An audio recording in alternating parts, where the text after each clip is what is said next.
I'm the real heiress of a wealthy family, but after my identity got exposed, I didn't get any love, just a ton of hate. Born again, I gave up, tossed away my hospital diagnosis, took what little money I had, and started streaming my journey toward death. Suddenly, those family members who hated me to the core went crazy trying to find me and save me. My real parents had red eyes but didn't dare come closer as they watched me climb a cliff and sit dangerously on a swing, crying they were wrong. My cheap brother held a childhood teddy bear, crying so hard his hands shook. My malicious sister cut off her long hair and made a wig for me, begging me to accept it, begging for a chance to make it up to me. The fake heiress, Crystal, knelt in front of my hospital bed, full of hatred but didn't dare show it, apologizing over and over. "You have stomach cancer," the doctor said, holding my lab results with a bit of sympathy. "There's still hope for cure, but it's gonna be expensive. Our city's top hospital has cured many early-stage stomach cancer patients. I was reborn on the day I was diagnosed with stomach cancer. It was also the 18th day since my true identity as a wealthy heiress had been revealed. I came to the hospital alone, thinking about the money in my account, choosing not to make the same decision as my past life. Before, learning I had stomach cancer sent me spiraling, desperately seeking attention. Crystal, the fake heiress, was busy with her global tour, while both families took pride in her, following her everywhere. Even though it was a nurse's mistake that led to us being switched, an ordinary me couldn't compete with the dazzling Crystal. 2 jewels, and I was the one tossed aside. Sure, I was the real child of the richest family, but I lived nowhere near as well as Crystal, the fake heiress. She wasn't their real daughter but got all their love and kindness. After my cancer diagnosis, I kept asking my real family for money to treat my illness. Crystal accused me of spending recklessly, suggesting I had a gambling problem. Both families stopped giving me money. Desperate to pay for treatment, I found ways to earn money. I went live, attended events, trying to make a name for myself. The medical bills were huge and painful. After chemo, I lost my hair and couldn't work, so I had to call Crystal to borrow money. She was overseas and hung up when I asked. I told her it was stage 4 stomach cancer and I needed money for treatment. She not only refused but also told my real parents I was on drugs, accusing me of lying about cancer to get money. After that, no one believed me. Even with a diagnosis in hand, they wore mocking smiles, telling me to stop faking. I had nothing between both families, living like a villain in a story. Back to reality, with the diagnosis in hand and a measly few thousand left in my account. It was a lot, but nothing against the cost of cancer treatment. Back at the wealthy family's mansion, Crystal was excitedly announcing her global tour plans. She got into the orchestra's world tour as a substitute violinist, helped by the wealthy family's connections. Everyone was happy for her, and she took all the attention. Look, she always caught everyone's eye. No one cared about me, except Crystal. "Are you happy for me too, sister?" Crystal, in a pleated skirt, beamed at me. Another jab to the heart. "Happy for you. Go for it. Work hard. Anyway, you're just a sub, only getting on stage once during the whole tour." I walked away unfazed and started packing in my room. In my final season of life, I wanted to leave nice memories for myself. I wasn't planning on getting treated. I wanted to travel the world instead at the end of my life. Chemo was just too painful. Even if it meant dying, I didn't want to go through that agony and despair again. First stop, Italy. Filming and streaming along the way wasn't too bad. I booked a well-reviewed local hotel, adorably decorated, kind of like the Wizard of Oz. I rarely posted a picture on social media. During meals, I went live and chatted with a handful of viewers. Lots of tasty food, the fruit was super sweet. I loved the fruit I bought, a big fresh box for just a few bucks, bursting with juicy, sweet, and sour goodness. Someone commented on my stream saying I looked pale. I just smiled and put on some blush. Italy had lots of fun activities. I went live picking fruit, making flower crowns, and even paid to pick mushrooms in the mountains.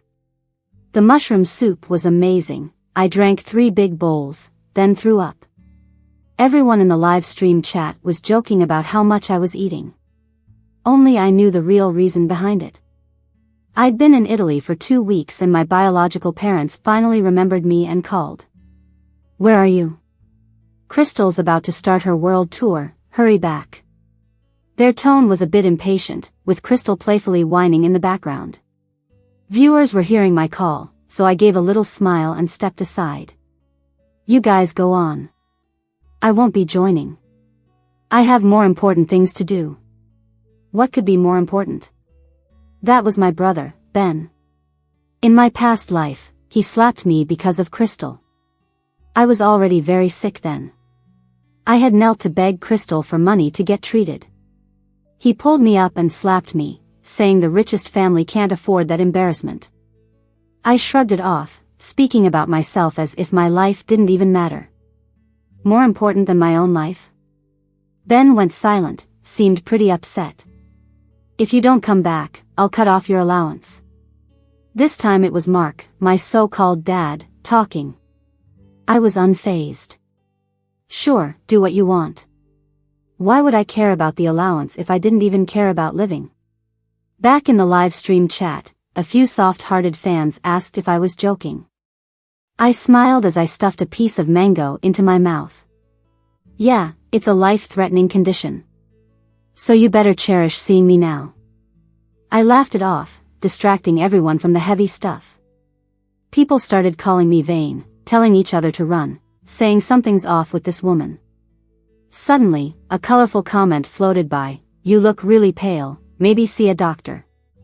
I packed up and moved on from Italy to my next stop, Portugal. Once I got there, another persistent call from my biological parents came through.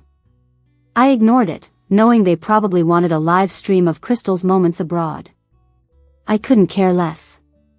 In Portugal, the number of tourists was just right. I wore a nice outfit and did my hair before arriving.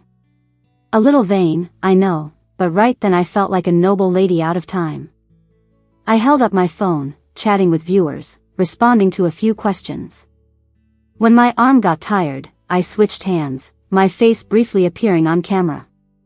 That colorful comment popped up again. "Made it to a doctor yet?" Since the guy seemed rich, I couldn't help but check out his profile.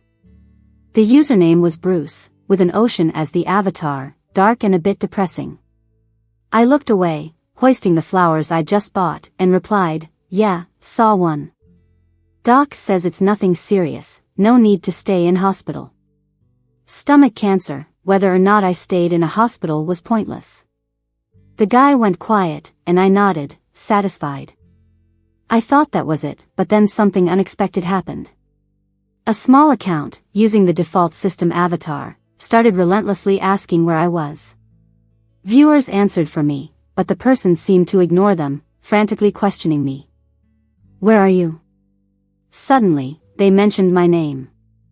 Looking at that unexpected comment, a chill ran down my spine. Who could it be? I couldn't figure out who could find me on such a small streaming platform. "Who are you?" They didn't reply, just kept spamming the chat. "Don't leave there. I'll come get you and take you to the hospital." Hospital? I pondered those words. In my last life, I desperately wanted to be hospitalized, to cling to life, and no one helped. In this life, when I didn't want it, an anonymous someone popped up offering to take me to a hospital. Such warm words, but they couldn't reach me. I'm a drowning person, longing to sink deeper, not to be saved. I'm fine, just a bit anemic, no need for a hospital. I picked up my bouquet and leisurely strolled around Portugal. The colorful comment returned, Bruce asking, "Are you really alright?" I jokingly bought myself an ice cream. What could possibly be wrong with me? Mind your own business. Suddenly, the screen exploded in fireworks, every color of the rainbow. Each firework cost 10 grand, 7 fireworks, 70 grand. He kept going, different colors blooming across the screen, drawing countless viewers to watch this flashy display.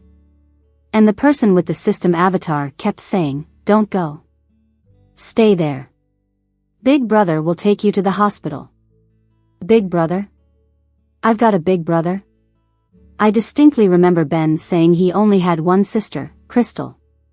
I was initially curious about this person, but now I felt nothing but deep aversion. I shut down the stream, finished my ice cream, and booked a ticket to Brazil. In life, you've got to see the ocean at least once. I'll never forget that family photo they posted on social media just before I died. It was on a beautiful beach. They all looked healthy, happy, perfect. My brokenness seemed like a blight to them, something inherently incompatible. Blood ties aren't what bind us. They're chains I can't break free from. The ice cream was too cold, my stomach ached. I reached into my bag, popped a painkiller, and set the rest aside for later. I arrived in Brazil at night. The waves are seriously magical. They crash and roar for thousands of years but still have this calming effect on the soul. I went live again. To make sure I don't accidentally give away my location, I covered the camera with a band-aid. I'm lying on the beach, chatting with my viewers. What kind of illness? It's not incurable, just a minor one at the beginning stage. I'm scared of pain, so I need some time to mentally prepare myself. Nobody's born brave, right? It's normal to be afraid of pain. I'm just a regular person. Brother? I don't have a brother. He's just making things up, probably a fan. I smiled a bit, letting Ben take the fall for that one. It's crazy how, with just a handful of fans, some are so passionately dedicated. You guys need to look out for me. Ben showed up again, and because of his spending spree earlier today, there's now a purple spotlight effect when he enters my live stream. It's hard not to notice. Why didn't you wait for me? I've been looking for you for ages. Why didn't you go to the hospital? Ben fired questions one after the other. I didn't want to answer, so I pretended not to see them, running to the edge of the water to let my viewers hear the splashing. The water's cold, but it feels nice to step in. The sand is so fine that you sink into it easily without stepping too hard. The cool, slightly salty breeze against my face is scary yet oddly mesmerizing. I am wearing a pure white dress, lifting its hem with my hands like a kid playing in the water at the beach.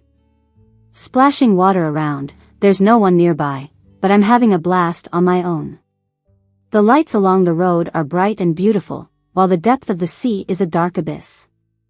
I'm dancing on the border of light and shadow, my white dress twirling in the wind like a blossoming flower. With my hair flying around, I can't see myself, or anyone else. Suddenly, someone grabbed my hand. A tall man in a relaxed beach setting, yet dressed in a shirt and slacks, looking totally out of place. He's holding a flower crown, with a hint of pale green among the white. He doesn't say a word, just places it on my head, then steps back to watch me from the shore. What a strange guy. After having my fill of fun, I reluctantly walked off, and the man who was watching me dance had already left. About to head back to the hotel, I noticed Ben arguing with my fans on my phone. I am really Anna's brother. Her real brother. We share the same blood. One purple message after another appeared across the screen. Even though his messages stand out, I'd already warned my fans beforehand, so no matter how Ben talks himself hoarse, no one's buying that he's my brother. Ben got so mad, he cursed. I smiled and blocked him after tapping his profile picture. Even if he's filthy rich, he can't just curse out my fans in my space. Fans celebrated with a flurry of gifts, some cute ones still worried about what would happen if I offended such a big shot. Nothing's gonna happen. I'm just a tiny travel streamer. Having fun is what matters most. He's got so much money, he probably doesn't care about a small-time streamer like me, right? Otherwise, he really has too much time on his hands. We all have our lives to lead, happy or not, tasting all of life's flavors as we go. Do I sound like your grandma? Well, she must be pretty cultured. Doesn't it sound like she's lived a wise life? I'd love to meet her someday. The sound of waves roaring in the background, I head back to the hotel with the sea breeze blowing. The moment I ended the stream, Ben's call came through. I switched to speaker, placed the phone on the table, and sank into the couch rubbing my stomach. The painkiller's wearing off, and the nagging ache is creeping back. Not unbearable but definitely uncomfortable. In pain, my mood sours easily. Having been worn down in a past life, this time around, I just want to be like a hedgehog. No one's getting anything from me. Anna, where are you right now? I'm coming to find you. Ben sounded urgent, like he's in a real hurry. I repositioned myself and shot back, if you're sick, get treatment. If not, leave me alone. I'm busy. He seemed flustered and adjusted his tone to sound softer. Are you feeling unwell? If you don't want me with you at the hospital, I'll send you money. You can go check it out yourself, okay? Why is Ben so intent on taking me to the hospital? Just in this lifetime, I was barely diagnosed with cancer. Why is he so desperate for me to go? Something doesn't add up, especially coming from a guy who couldn't care less about me, like Ben. He's always thought that mundane me was an embarrassment, a shame to the tycoon family, and tried to keep a mile's distance. Why would he suddenly become so concerned now? Did he come back to life or something? Impossible. Even if he did, there wouldn't be such a big attitude change. I'd sooner believe he was possessed than think he's had a change of heart. Anna, don't mess around. Seriously, get it checked at the hospital, and if there's anything wrong, your brother here will help you get treated. Treat it? I don't want to. Chemotherapy is incredibly painful. Every other day, those long thick needles need to be stuck into someone's spine to inject the drugs. Even after the injection, it hurts whether hunched or lying down, constantly reminding you that if you can't endure, if you're not strong enough, death's just around the corner. The physical and mental pressure is always there, squeezing the already narrow space to breathe. Just thinking about it makes my scalp tingle. Why do you think I'm sick? Ben chuckled awkwardly. People should get checkups regularly. If there's an issue, then we deal with it. Did you sneak a look at my diagnosis papers? I wasn't interested in listening to Ben's deception anymore. My stomach's getting worse, a whole night of sea breeze, without a grain of rice, and now it's protesting. Ben was quiet for a moment. Before I hung up, he said, Anna, give your brother a chance to make it up to you, alright? Again?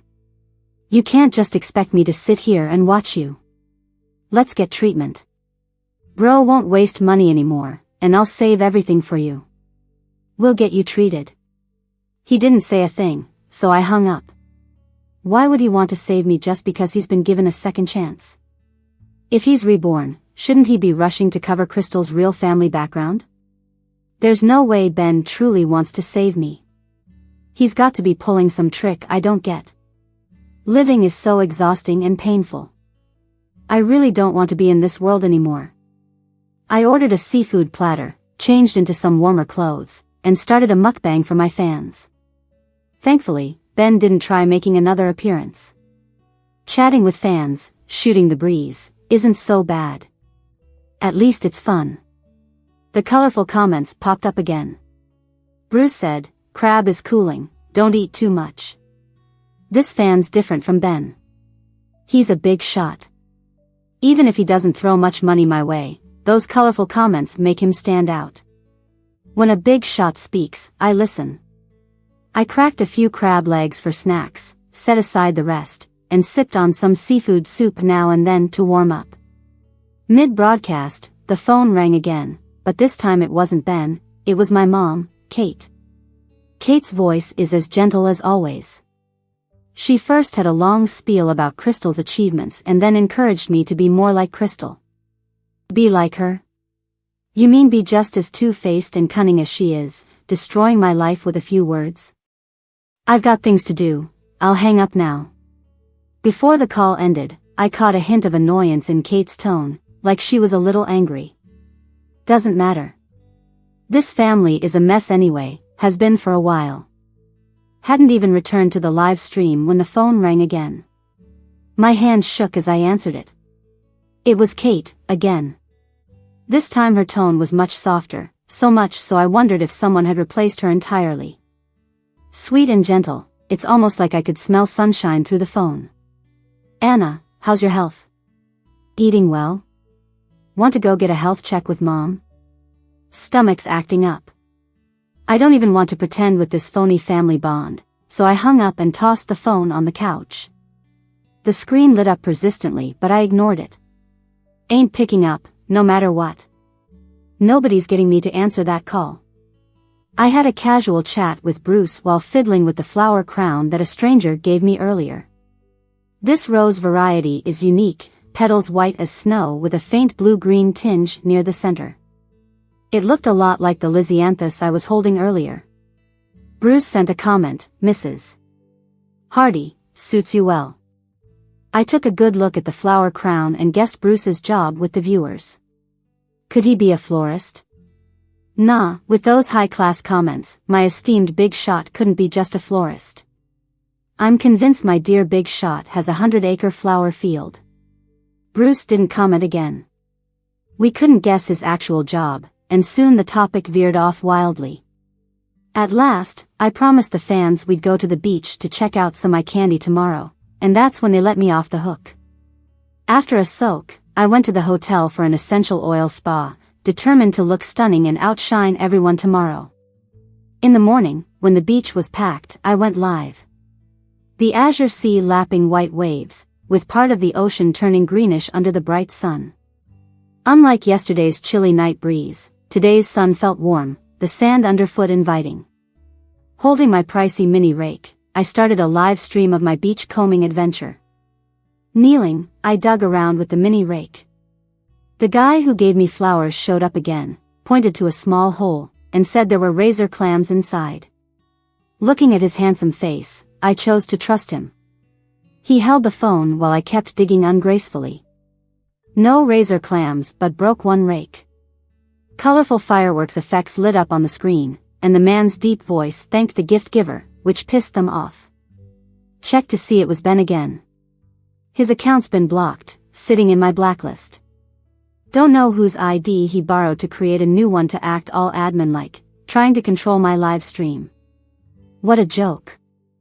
I thanked the man and walked a bit away before turning to the live chat. Ben, your sister's abroad.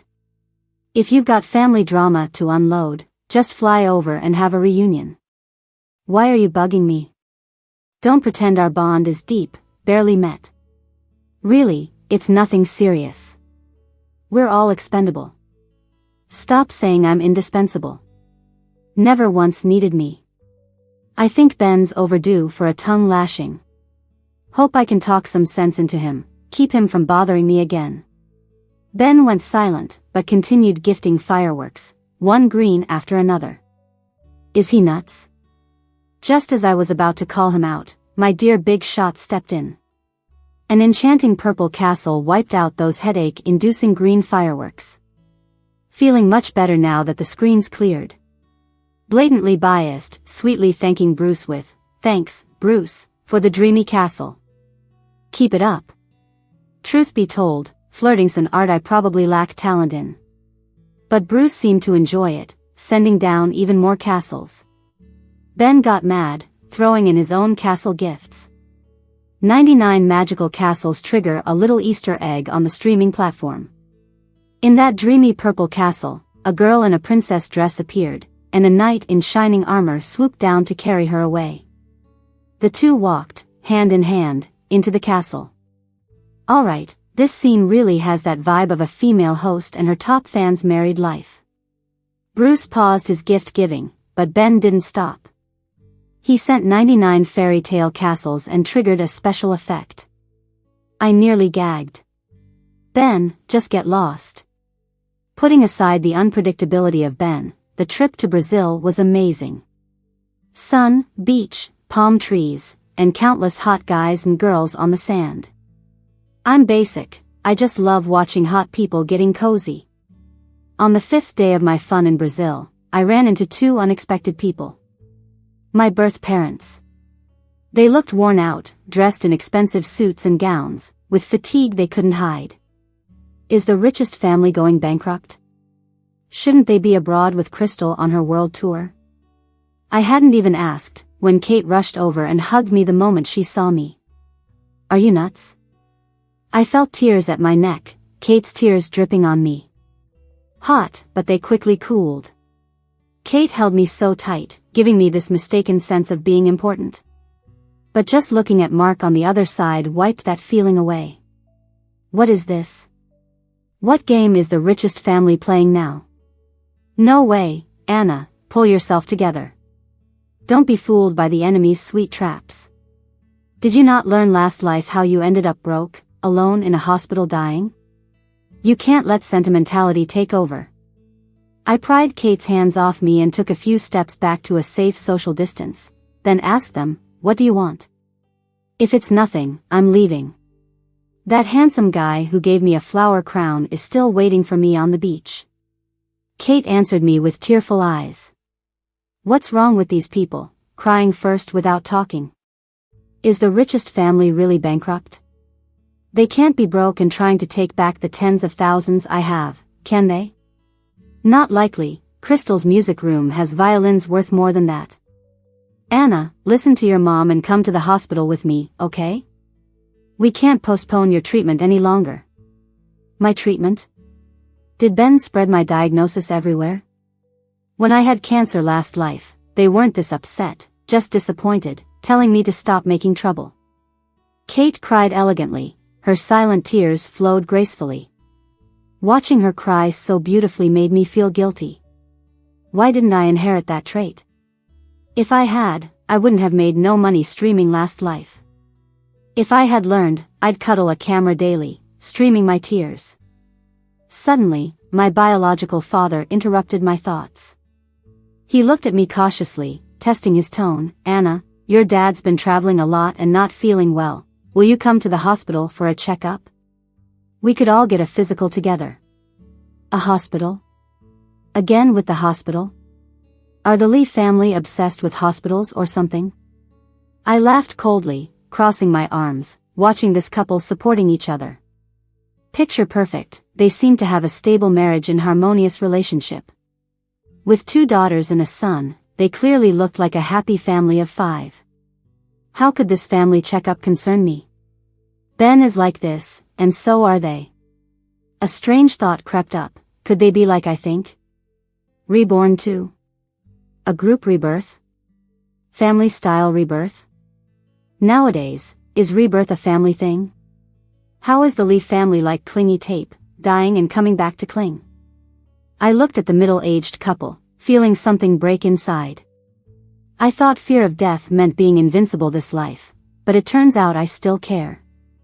I'll need to change my name, cut all ties. No matter what, I don't want the richest family's legacy etched on my grave. I'll do it tomorrow. Mark hesitated to speak. Middle-aged, his face showed more signs of aging. The once authoritative head of the family in my memory was replaced by this cautious man. Last life's Mark was a strict father to just me, but a loving dad to my sister Mary, Crystal, and Ben. He granted their every wish. Crystal wanted an antique violin to collect. He bought it without hesitation. When Ben nonchalantly mentioned wanting the latest sports car during a meal, he nodded, and the next day the keys were in Ben's hand. As for Mary, she got whatever she wanted, even company shares. I just wanted $20,000 for treatment, thinking it was merely a request. But he asked me to reconsider if I really needed it. How could I not? How could someone be so biased? Back then, I stared at him in misery, unable to speak. Everyone asked the same way. As it happened, I got nothing. Only I didn't fit in that family. I looked at the cold man before me, wanting to lash out, but words failed me. Why treat me like this? Am I not important? Is it just because I wasn't raised under their eyes that there's such a gap? I was born out of your hopeful expectations, too. Eventually, I understood blood ties mean nothing. Crystal, without blood ties, was like family to them, while I wasn't wanted by either family. Feeling the old sorrow coming back, I pulled my thoughts away. He approached me. The man who gave me a flower crown and helped me with my live stream. I never knew his name. He said to call him Hey, He'd know that was me calling him. He's a unique guy, clearly not meant for long-term dating. Certainly, I'm not fated for a long relationship with him anyway. Life feels like it's running low on energy, and there's no way to recharge. He was standing outside the hotel waiting for me, and I couldn't wait to leave this suffocating place. I casually brushed off the rich couple and turned to leave with the guy. "You're not happy?" He doesn't talk much, so much that sometimes I wonder if he's a bit withdrawn. I didn't want to go into this topic, so I said, "I'm okay." "Wanna grab some barbecue for lunch?" He thought about it and took me to a seafood porridge place. The best eats near Brazil aren't always in big restaurants. Sometimes, these tiny spots have hidden gems. Though we haven't spent much time together, he seems to know I have stomach issues and is pretty mindful of what I eat. The porridge place we went to was tiny but clean. The owners were an elderly couple just chatting at the door, making everything seem so peaceful. I couldn't understand their dialect, but I could sense their calm and joy. The seafood porridge was steaming hot, and the rice grains exploded like tiny flowers, mingled with small bits of seafood, big shrimp, and a sprinkle of green onions. This porridge warmed me more than any so-called family affection. Since being diagnosed with stomach cancer, I haven't enjoyed a meal this much. Goes to show you can't miss out on good food. After finishing the porridge, I bought a ticket back directly. I've always found this family name annoying. Today, I'm changing it. When this became obvious, the guy sitting opposite me looked kind of uneasy. His large frame blocked everyone else's view but not mine. When our eyes met, he suddenly blushed. It seemed like people might think I'd done something inappropriate to this 6-foot-tall guy. I didn't. I'm no thug, I'm just a normal 21st century citizen. You're leaving? He turned all pink, blinking like a cute puppy. This guy sure knows what he's doing. My single self, having been alone in 2 lifetimes, found it hard to handle. "Anna, calm down," I told myself. "You're on your way out of this life. Don't mess with this young guy." I nodded, saying I needed to head back home for a bit. His face fell instantly. Wow, so the cartoons were right about quick changes in expression. I quickly added, "There's something I need to handle at my hometown's police station." He looked frustrated and torn, his expression bouncing between reluctance and indecision. "I can go with you?" He suddenly stood up and even spun around in place, looking kind of clueless. "I can help with your luggage." His eyes were bright as he said this. What was I supposed to do? He seems more and more like a puppy. "Why do you talk so little?" I was curious. He seems innocent, but his previous answers came off kind of like a jerk, yet now he's as pure as a puppy. His once rosy cheeks turned pale fast. I didn't know which word hit a nerve, but he suddenly looked so sad. His eyes seemed full of suppressed emotions. His large frame stood unmoving, his gaze growing hollow, like he had drifted into his own world. No way, did I mess with some quirky character? I quickly tugged at his sleeve to snap him out of it. Suddenly, he grabbed my hand tightly, looking at me with a mix of fear and relief. His grip was so tight, it hurt a bit. I didn't understand this sudden change, but when I met his eyes, he seemed as if I was someone who could save him from a deep pit. What's going on with him? I didn't dare ask, afraid of touching another sensitive spot. He looked at me, and I looked back. I tried to appear more gentle, sending out the most warm vibes I could, and held onto his hand that gripped my wrist so firmly. Somehow, I felt this might give him strength. The porridge shop was small, people were around, watching us, but I didn't dare let go of his hand, scared he'd lose it again and drift off. Slowly, he seemed to calm down, though still looking downhearted.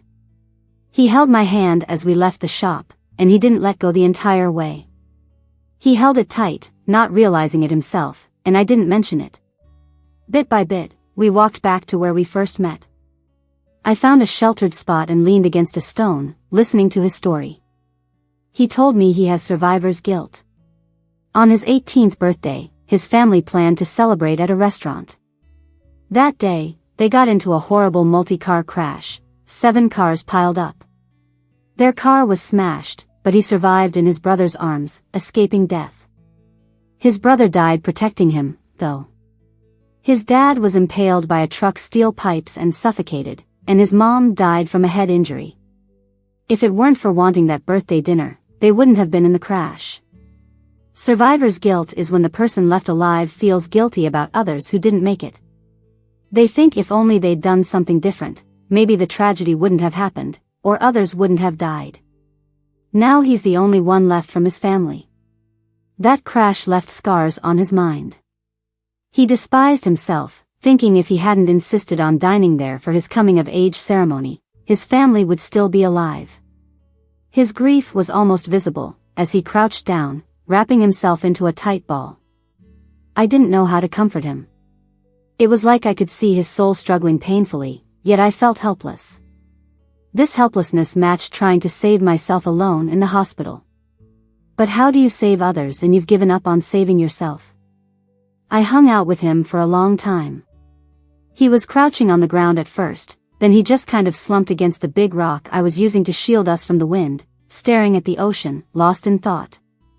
Maybe he came to Brazil for the same reason as me, hoping the sea would heal the scars on his soul. But it's too late, some wounds are so festering and infected, there's no saving them. We were both souls struggling in our own ways. I'm Bruce. He didn't say a word at first. Then he suddenly dropped a bombshell, making me dig a little hole nervously in the sand with my fingers. Bruce? The guy in front of me really looked like a big boss from a comic book. He didn't match the image of Bruce the boss in my mind exactly, but he was still pretty cool. Come to think of it, I hadn't actually seen Bruce before, I just assumed he was some rich uncle, but I didn't expect such a big difference. Am I unwittingly just hanging out with the top boss? I stumbled on your stream by accident, and you felt so sunny and gentle. Even though you were doing simple stuff, it was just nice and relaxing to watch. Slowly, it became the only thing that helps me sleep. Recently I've been based in Brazil, so even when you didn't have your camera on that day, just hearing the people around you, I figured you were here. I couldn't help but come out and see you from a distance. I didn't speak, worried I'd bother you, but I gave you that flower garland because you seemed a bit down. He still seemed a bit down himself, probably still stuck in those memories. I couldn't tell him about my pain, so all I said was, okay. Come to New York with me, if you don't mind the hassle. With Bruce around, streaming was way easier. I didn't have to hold my phone up while running around. He's really tall, where I'd have to climb up and down for a shot, he just stood straight and lifted his arm. Some people just make others look bad by comparison. I made him drink some weird bean soup. His face looked so disgusted, yet he had to drink it. Once he finished, he looked like a sad puppy. I took him to see where I grew up, my elementary, middle, and college. My life's not long, and I spend it all in this city. Really, it'd only take a day to see the whole thing. How did I not realize my world was that small before? Drooling over some sugary haw candies, I took Bruce to change my name. I changed my last name. I even made up some non-existent lover story, saying he'd died, and I'd live on with his last name. From now on, I'm Adeline. I didn't want to follow their richest family's tradition. I am who I am, pure and free from those rules. I want to leave this world as freely as possible. My future might be short, but it's going to be bright. After changing my name, there's a waiting period, so I can't leave just yet, which is annoying. Just when I was about to crash at the hotel for the day, Bruce rolled up next to me in a brand new ride. He lowered the window, wearing these gold-rimmed glasses, and tilted his head, looking unbearably handsome. Man, how does he look so much like Doraemon? We hit the road to LA overnight. Bruce had seen my stream, knew I loved pretty clothes, and even had 3 outfits ready for me to choose from. Each one hit my style perfectly. I felt like I had to get a whole look together now, I couldn't waste such amazing clothes. I'm totally in love. Really in love. But I am, after all, a thorny rose in the 21st century, so I played it cool. I told him, this is too much. He said they were gifts, like sending gifts in a stream. True, one of those fantasy castles is $10,000, and a fantasy castle isn't as cool as a dress. I shouted out for my live stream fans to drop some thanks to the boss in the chat. Ben stayed quiet, just silently sending fireworks. 1, 2, 3, his fireworks drowned out all the messages about Bruce. Spending tens of thousands, maybe even $100,000, but when he finally stopped, he sent the first message in days. Anna, when we get back from LA, let's go to the hospital, okay? You can't keep postponing your treatment. Seeing that Ben was messing things up, I quickly kicked him out of the stream. But all the fans and Bruce had seen Ben's colorful messages. What's up with your illness? Bruce asked the question everyone wanted to know. I could brush off others, but not Bruce. I couldn't lie to him. I stayed silent. Ben came back with a new ID, Ben 2. He started frantically commenting. Please help convince my sister. She's been diagnosed with stomach cancer, but she refuses to go to the hospital. Our family is worried and wants her to get treatment. You might not believe I'm her brother, but we are blood-related siblings. I've done things to upset her before, and she doesn't recognize me anymore. I don't blame her, but my only wish now is for her to get into the hospital for treatment. Ben's words cut through my carefully built facade like a sharp knife. Why did he make everyone pity me?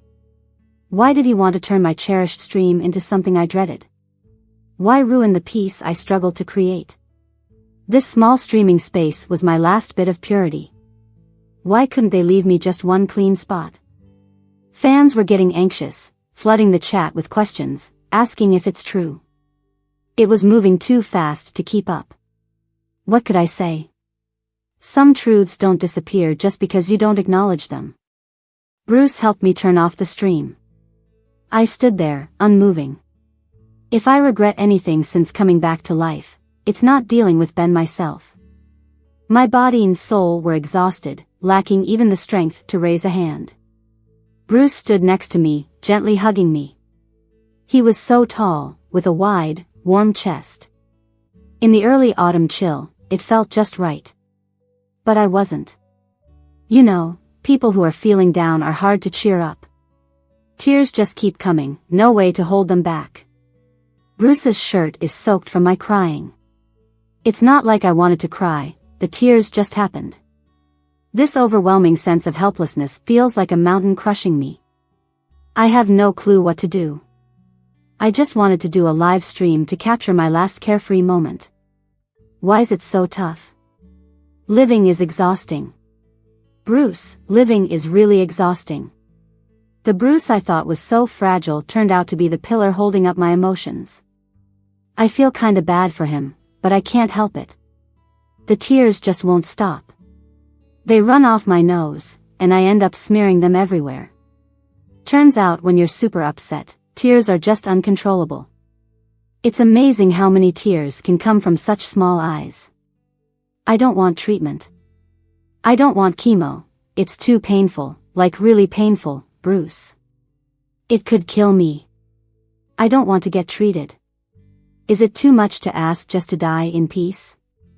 Why won't they let me, even when dying is so hard? Why force me to get treatment? The ones who didn't want me in the first place were them, right?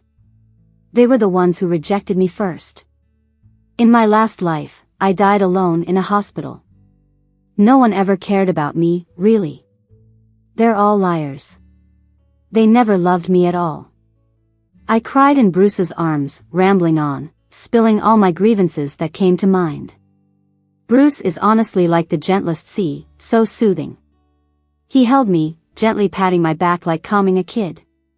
When was the last time someone did this for me? I can't even remember. Once it's all cried out, not sure how long I cried, I just felt embarrassed. I tugged on Bruce's sleeve and said I wanted seafood porridge. You can't hide being a patient, I just laid it all out there. Bruce frowned and checked his phone, then set it down after a moment. We're going to the hospital. Stopped in my tracks, I stood there. Bruce took my hand, thinking of taking me to the nearest hospital, but I didn't move, so he didn't go.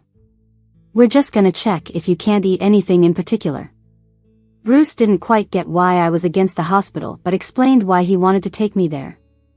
What's online isn't always right, better to check with the hospital. Oh. I lowered my head, following Bruce. Just to see what's okay to eat. Bruce nodded, draping a jacket over my shoulders. On the way, we chatted a bit about why I didn't want to go to the hospital. I couldn't tell Bruce I got a second chance at life. I thought about it and just blamed it on being afraid of pain. Isn't surviving better? Even if it hurts, there's a lot that could come after. Conversations at night are usually straightforward, right to the point. I shook my head, not wanting to ever feel that past life's chemo pain again. Logically, I should get treatment, but emotionally, I don't want to live, and I don't want to see that rich family again. I'm not that brave. I'm just running away, avoiding family ties, and any potential hurt. I never expect much, always prepare for the worst. That's classic me, the pessimist. Yeah, I could get treatment, but then what? Finish the treatment and get tangled up with the Lees again? Feels like I can never escape the rich family's shadow in this life. Let's just reset it all. Once back from checking food restrictions at the hospital, Bruce stuck to me like glue, making sure I didn't sneak in any junk food. Heard in the fan group someone was so thirsty they stole a cucumber from a farmer on the mountain and got chased by a dog, so I dragged Bruce to climb the mountain. The first glance at the path made me sick. There they were, the family that made my eyes hurt, the rich family couple and their 3 kids, together. More unified than they probably were at my funeral in the past life. Talk about bad luck, straight bad luck. Like all the bad luck in the world at once. Bruce held my hand tight, comforting me silently. I didn't explain my aversion to my birth family, but he seemed good at guessing. I still remember him with me that night, saying softly, "Our Adeline isn't unwanted. We all love you." Little beautiful moments like that are more precious than pearls. They are brief joys in my otherwise grim life. That sentence seemed to give me strength. Bruce and I held hands, eyes straight, walking up the path. About an hour in, my stomach started to cramp. I took out some painkillers, only for Bruce to stop me. He pulled a thermos from his backpack. It was porridge he'd learned to make himself. "Have some porridge to settle your stomach." Looking at his dark circles, I felt guilty. Maybe I should never have involved him. He's already got survivor's guilt. If I left him now, would he fall apart again? The porridge was warm, and surprisingly, I didn't feel nauseated despite the family being nearby. I just couldn't savor it. These memories I thought were sweet were my treats for life seemed more like poison for him now. Yet he took it all so willingly. How do I respond to him? The more I respond, the deeper I fall. I can't say no. Bruce is the only light in both my lives. He's my moon. After finishing the porridge, Bruce climbed the mountain with me. He seemed to understand my wishes and did everything to help fulfill them. We check off each place on my bucket list. But strangely, unfulfilled desires keep increasing. Bruce took me to a swing, harnessed safely, on the mountain's peak. That rich family stood watching, like I'd vanish if they blinked. Sitting on the swing with the mountain wind in my face, I looked at Bruce who pushed the swing. Suddenly, it hit me, I might not be able to leave without regrets. If you had shown up earlier, things would have ended differently if we had met in a past life.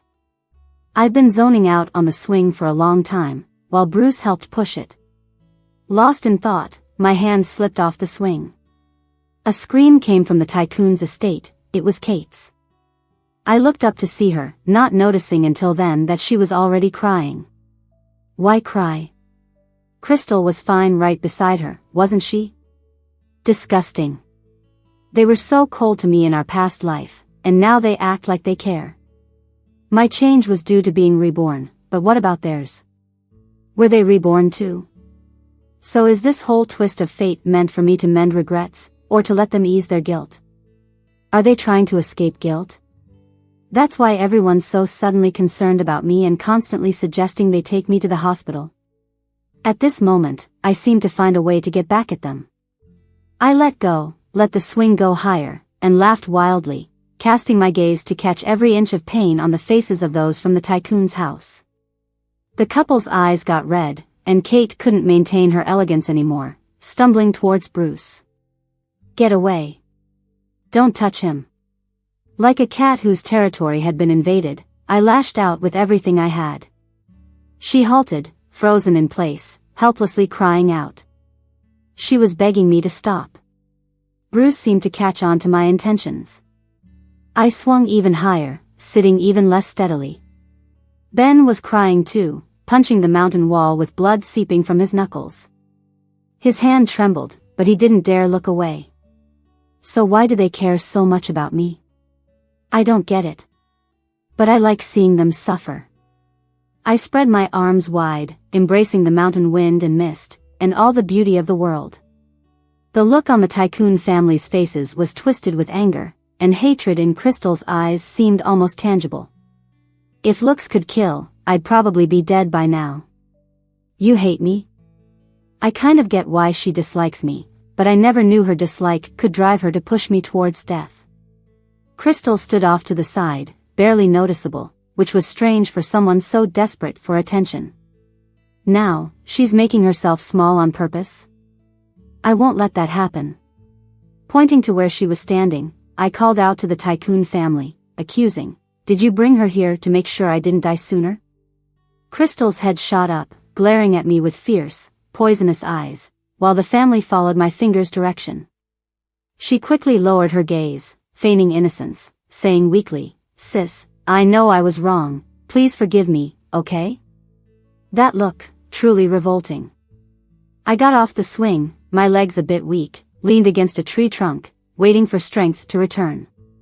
Crystal shuffled over, weighed down by the hopeful gazes of the tycoon family, and asked, "Sister, I was really immature before, please forgive me, okay?"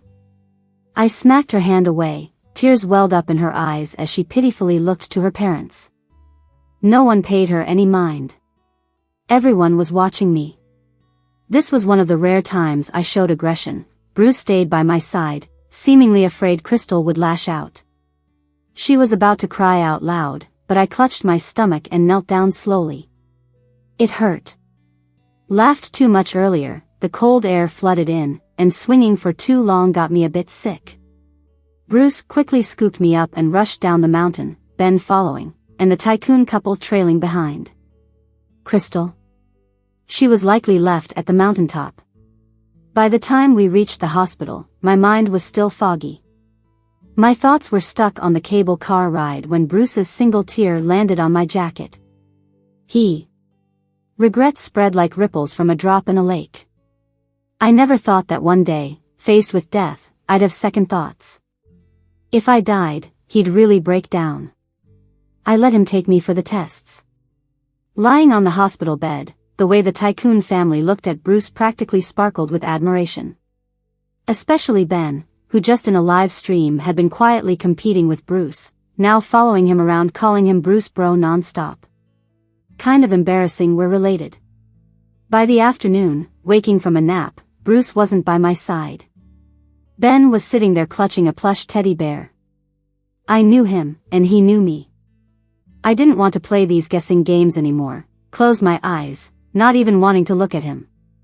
Why did you have to bring me here for treatment? Last life, when I begged you all, what were you up to then? Do I need to remind you? Anna, we only found out about your illness later. But by then, it was too late, you were already gone. Ben defended himself. But realizing this would annoy me, he quickly softened his tone, almost like coaxing a child. Anna, could you call me brother again, please? I know I messed up badly last life, did a lot of wrong things to you, but I'm so scared you'll fall asleep and never wake up. I don't want to lose you again. Ben placed the plush bear by my pillow, one I used to cherish as a kid. Now he's giving it to you. You don't like me, don't want to see me? Fine, let it keep you company instead, okay? I picked up the bear and threw it. After a moment of silence, Ben managed to smile and said, "Don't like the bear? What do you like? I'll find it for you, okay? What do I like? I'd like you all to stay as far away from me as possible. Don't call me Anna, I've changed my name." Ben was stunned, incredulous, as if he hadn't considered I'd have changed my name. "What's your new name?" "I'm Adeline. I don't want any ties with you." "Too bad I can't change the blood relation, otherwise, I'd love to do it. Your entire family disgusts me." "Blood ties? Do you even care?" "If you cared even a little, I wouldn't have died last time. The day I died, you were all having a great time at the beach, while I lay alone in the hospital, in excruciating pain. Do you know how painful chemo is? Have you seen how long those needle tips are? Have you ever felt the kind of pain where you can't even sleep or breathe without it hurting? When the pain was unbearable, I had to count every penny to see if I could afford the next round of treatment. All the doctors told me to stay happy and face the treatment positively. Tell me, how was I supposed to stay positive? I just wanted to survive. While you were partying at the beach, I was dying. Do you know how I felt watching every chemo patient accompanied by their families? No matter how poor a family was, they'd rather sleep on the hospital benches or camp out at the entrance to stay with their loved ones. Do you remember what you did to me? Don't just blame Crystal. Sure, she was malicious, but you guys were way too distrustful of me, weren't you? Deep down, you all thought I was clueless, couldn't tell right from wrong. That I'd turn bad just from seeing a rich family's wealth. So, the moment Crystal planted those doubts, you kept questioning me. You all are so disgusting. The hospital room door opened, and there stood my parents and sisters, tears streaming down their faces, wanting to cry but holding back. Only Bruce didn't care about the heavy emotions in the room. He hurried over and hugged me tightly. He didn't cry, he just held me, almost as if trying to merge me into him. He felt helpless. He was scared. I could feel Bruce's body tremble slightly. Even his breaths on my neck were uneven. "Bruce, you truly are my moon." When night fell, things got quiet, and I talked with Bruce. He had been sleeping on the bench in the hallway. When I called him, there were tears on his face. "Still hurting?" "No, I'm just heartbroken for you." "Silly. After I'm gone, take good care of yourself. My death isn't on you. Think of it as my choice, my own decision." During those late nights, he would squat by my bed like a big lost puppy. "But after you're gone, I won't have the moon." He wasn't making much sense, but I understood. "You might not realize it, but you're my moon too." "I know, I'll remember to eat well, rest. Remember when you wanted to go to Switzerland and France? If you can't go, I'll take you there. You wanted to see the world, I'll help you. The moon is high in the sky, and yet, right now, it's here on Earth." I leaned down and cupped Bruce's face. "How about we get through this together? We're each other's moons. I can't bear the thought of your world without moonlight. I hate the idea of you forever stuck in darkness." I began treatment, and together, we went to the first hospital. It was a little late, the cancer had reached mid-stage gastric cancer. The surgery hurt, but I dared not show it, knowing Bruce was hurting for me. I didn't want my pain to become his guilt. After surgery, there's chemo. Every time, it was Bruce who pushed me to the chemo room. Rich family folks came to see me, but I didn't have the energy to stop them. The pain was just too overwhelming. Bruce mainly underwent medication and psychological treatment, so he could still take care of my daily needs. We stayed in the same room. When I couldn't sleep due to pain, he'd read me stories. Happy stories from Hans Christian Andersen when he was cheerful, ghost stories when not, just to scare me into his arms. Oblivious to my sore waist, he'd lightly rest his chin on my shoulder. I told him I wanted seafood porridge. He said no, not yet. Lowering his voice, he whispered in my ear promises of trips to Brazil when I recovered, to taste all the things I hadn't tried. Can you believe it? Trying to charm a patient like that. Deadly, irresistible charm. After chemo, I lost a lot of hair. Frustrated, I just shaved it all off to stop worrying about it. I started having Bruce find me all sorts of wigs every day. Some of them were less wigs and more costumes fit for a historical drama. He even learned to style hair, promising a trip to LA once I was better. Someone knocked on the door. It was Mary, my eldest sister from a past life, whom I'd never met. The treasured daughter from the richest family. I never saw this sister last time I lived. She looked different now, hair significantly shorter since she stood on the mountain. The dazzling Lee family lady was now cautious, judging even my reaction before entering. She never met me last time around, but the humiliation I felt then was partly on her. Now, I wasn't even bothering with them. Mary's eyes locked onto my wig, not blinking. Seriously? I touched my wig. Good, still in place. Bruce asked her what was going on, and she took out a box, saying she had made this wig herself just for me. Was it from her hair? The thought made me uneasy. Back then, my status at the wealthiest family was awkward, thanks to her. She claimed she recognized only Crystal as her sister on interviews, despite no blood relation, saying their bond surpassed blood ties. I once told her I needed money for cancer treatment, and she hung up right away. Seeing the contrast from how she treated me last time to now was pretty satisfying. Bruce accepted the gift politely. Mary pushed further, asking me to try it on. I thought about it and responded that I was allergic to the wealthy family. Touching them made me sick, could cause rashes. Mary paused her step forward, stepping back outside. Before leaving, she apologized. She reset her life too, seeking redemption. She said she always wished for a sister but lost her way back then, asking not for forgiveness, just a chance to make amends.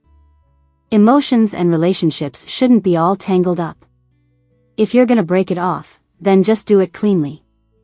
On my last day leaving the hospital, Ben brought Crystal to see me. Ben forced Crystal to kneel beside my bed.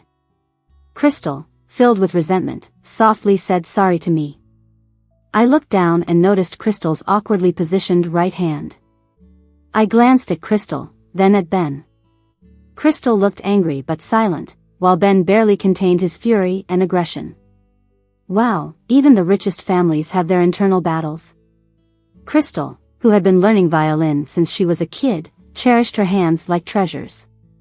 She even wore gloves while arranging flowers at home. But now, from the awkward angle, her hand was obviously seriously injured. Her hand was twisted out of place and had a dark shoe print on it. Her pale fingers were swollen and bruised. I didn't say anything, and Crystal stayed kneeling, repeating her apology over and over.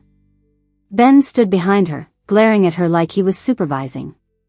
Anna shrank back, bowing her head even further. It's funny, I didn't know why they suddenly turned against each other, but I'd give them an 8 out of 10 for this dramatic show. I tried to leave, but Ben blocked my way. You're not forgiving her, are you? His eyes were fierce as if any moment he'd make a move on me. Then he realized he was too harsh and repeated his statement in a softer tone. Would you forgive someone who drove you to death? Ben mumbled, sneering, true. He smiled more cruelly, and Bruce escorted me out, while Ben turned to Crystal with a predatory grin. I didn't see either of them again for the next 3 years, nor did I see anyone from the rich family. I had no clue where they went. But the wealthy family chose not to report anything, pretending like nothing happened, trying to gloss over the situation as they did before. After getting better, Bruce kept me in L.A. for 6 more months to recover before finally letting me do my thing. What did I do? Of course, I took my little fans on a trip. I raffled away all the stuff that the rich family gave me to my live stream followers, and occasionally, anything quirky Bruce got me, I'd casually add to the giveaways too. Yeah, the live stream was awesome. My hair had finally grown back, though still too short to tie up. But Bruce and I treasured what little hair I had and tried everything to take care of it. 3 years later, Bruce and I went to Switzerland. While I was live streaming our trip, he proposed. He was dressed in a tux, rounding the corner to pin a hairpin for me, whispering sweet nothings. "You don't mind my secrets?" he asked. But he said it's his secret to share or not. He only regretted not meeting me sooner. He too was a rare treasure. He was my moon, and now, my moon was proposing to me. I vowed to keep my moon close to my heart. Ben's epilogue. I'm Ben. I indirectly killed my sister. After Crystal finished her world tour, we had a 2-week vacation abroad before heading back home. But what awaited us was Anna's body. Why didn't we get a call? Crystal said we should turn off our phones to relax and have fun. And we believed it so easily. Anna really had cancer. She wasn't gaunt from substance abuse, she was sick. Regret comes too late, and eventually, the truth comes out. It took me years to learn that Anna's death was orchestrated by Crystal. Crystal had known for a long time she wasn't the real kid of the rich family. She secretly found her biological parents and convinced them to neglect Anna and not be kind to her. So my sister grew up unhappy. That couple, who seemed kind, oppressed her constantly. They deprived her, saying, "No one will like you, but we do. We hit and scold you because that's love. No parent doesn't love their child." My sister likely got hurt often as a child. They didn't allow her normal social interactions. She was scared of people, which is why she was such a mess when she first entered the wealthy family. Even her stomach cancer was related to them. After Crystal found them, the couple became even worse to my sister. She had little rest and had to do numerous chores, while eating leftovers. She mostly got moldy snacks the couple didn't want, which they'd rinse and roast before giving to her, claiming they bought it for her. How poorly did she live to not taste moldy nuts? It took until year 7 after my sister's death for me to realize how much she suffered and despaired. Her adoptive parents ignored her. Since her identity was exposed, they hadn't even answered her calls. Her real parents didn't love her siblings didn't love her, and everyone withheld kindness. She was like a stubborn hedgehog, stumbling in life, leaving a trail of blood. She tore out her quills, kneeling to enemies just to survive. I was her closest family, yet I hurt her the most. I hit her. I deserved to die. I said countless times as a child that I'd protect her. I deserve to die, but I can't die. I broke Crystal's violin hand, watching her hide in the basement, screaming in pain. She was so careless she didn't even destroy evidence. She kept a safe holding an old phone. It was the same one my sister used to contact her, begging for money. She deserves to die too. We're all sinners. We deserve to live in pain and guilt for the rest of our lives. I've killed someone. After I killed Crystal, I laid out all her sins. She was a wolf in sheep's clothing, a devil in human guise. She killed my sister, and we were all complicit. Maybe heaven saw my sister's miserable life, so it granted her and us a second chance. She didn't want to live anymore. We pushed her to the point that she didn't even have the will to go on. Luckily, she met Bruce. Honestly, I can't guarantee she would have kept going just for us. Everything she did after coming back was to bravely face death. She lived less than 35 years over 2 lifetimes and was so disillusioned with the world. She said she wouldn't forgive those who drove her to death. As her brother, I have to protect her. I might not be visible, but I'll eliminate everything that makes her uneasy. I took Crystal to Myanmar, watching her struggle in a living hell.